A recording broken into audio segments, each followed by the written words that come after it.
Hello students, after the long 2-month vacation, we are meeting now through the online classes. Hope you are enjoying nowadays because you can meet your friends and teachers. Dear children, last week June 5th, we had celebrated the World Environment Day to give the importance, otherwise to show the importance of the plants.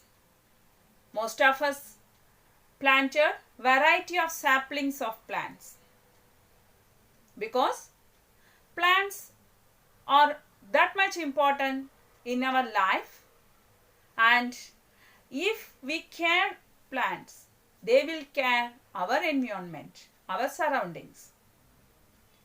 Plants are providing us many things like life-giving gas, the breathing gas, oxygen. They are producing food for us and other living beings. They become shelter for most of the animals, birds, insects, etc.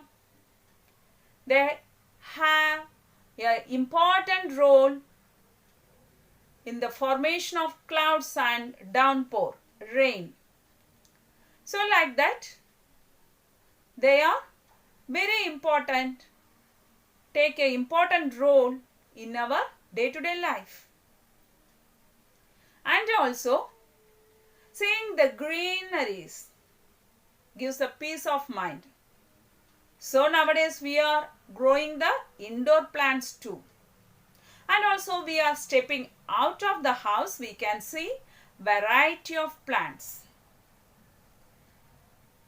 So I think you got the idea what we are going to discuss today. Yes, we are going to discuss the first chapter in science, the plants around us.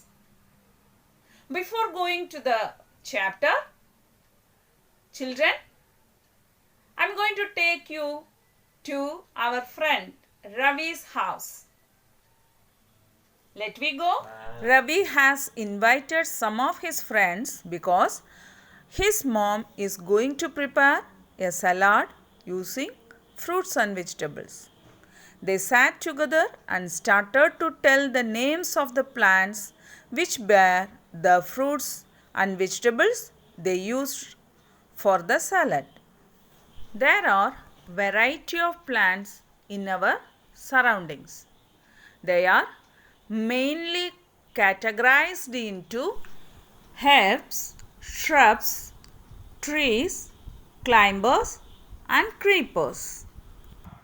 Herbs. Herbs are small plants. Their stem is weak, soft and green. Herbs live only a few months. Rice, wheat, basil are some of the examples for herbs. Shrubs. Shrubs are bushy plants. It has several thin woody stems and live for many years. Rose, lemon, hibiscus are some of the examples for shrubs. Trees. Trees are very big and tall plants. They have a thick and woody stem called trunk, which is very hard and strong. Tree lives for many more years. Banyan tree, mango tree, coconut tree are some examples for trees. Creepers. Creepers contains very weak stem, so they cannot stand erect, which means they cannot stand straight. So they can only creep along the ground. Pumpkin, watermelon, muskmelon are some of the examples for creepers. Climbers. Climbers are also have weak stem and need some support to climb on other nearby objects. Bitter gourd, bottle gourd are some of the examples for climbers. Thank you.